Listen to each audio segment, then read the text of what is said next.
आज हम एक बहुत ही दिलचस्प कहानी पर बात करने वाले हैं। एक ऐसी कहानी जो बताती है कि कैसे जिंदगी की सबसे बड़ी मुश्किलें ही असल में हमारी सबसे बड़ी ताकत बन सकती हैं। तो चलिए शुरू करते हैं। अच्छा, कभी सोचा है कि अगर जिंदगी के रास्ते में कोई बहुत बड़ा पत्थर आ जाए जो आगे ही ना बढ़ने दे, तो क्या करना चाहिए? यही सवाल आज की हमारी कहानी के बिल्कुल केंद्र में है। तो हमारी कहानी की शुरुआत होती है एक रेगिस्तान से, जहां जमीन के नीचे दबे 3 खजूर के बीजों की किस्मत का फैसला होने वाला था। अब देखिए, इन तीनों बीजों के हालात ना एक दूसरे से बिल्कुल अलग थे। 2 बीज तो बड़ी आसानी से ऊपर की ओर बढ़ रहे थे, कोई रोक टोक नहीं, कोई रुकावट नहीं। लेकिन जो तीसरा बीज था, उसकी किस्मत देखिए, वो एक भारी भरकम पत्थर के नीचे ऐसा फंसा हुआ था कि उसका बढ़ना मतलब नामुमकिन ही लग रहा था। और तो और जो दूसरे बीज थे वो उसे देखकर मजाक उड़ाते थे। कहते थे, अरे उम्मीद छोड़ दो, ये पत्थर बहुत बड़ा है, तुम कभी भी जमीन के ऊपर की दुनिया नहीं देख पाओगे। अब ये सब बातें सुनकर जाहिर है वो बेचारा बीज पूरी तरह से निराशा में डूब गया था।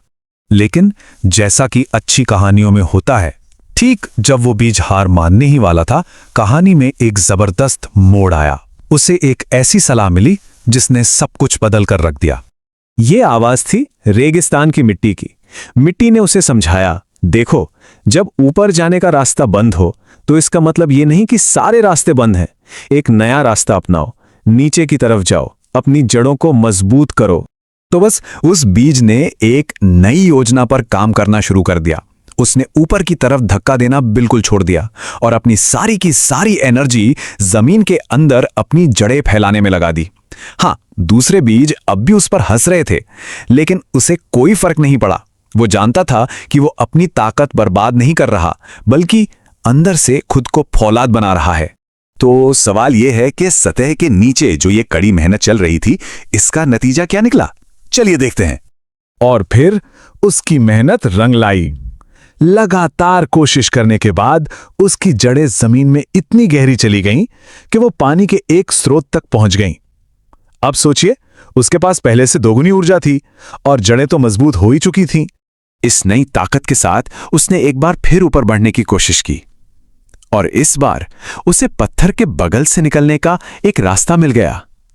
जी हां, सिर्फ एक रास्ता, लेकिन वही एक रास्ता काफी था। और जैसे ही वो जमीन से बाहर आया ना, अरे उसकी तरक्की तो देखने लायक थी, क्योंकि उसकी जड़ें पहले से ही पानी तक पहुंची हुई थी। वो कुछ ही दिनों में एक विशाल, शानदार और मजबूत पेड़ बन गया। उसे देखकर बाकी के पेड़ बस हैरान होकर देखते रह गए। लेकिन रुकिए, कहानी अभी खत्म नहीं हुई है।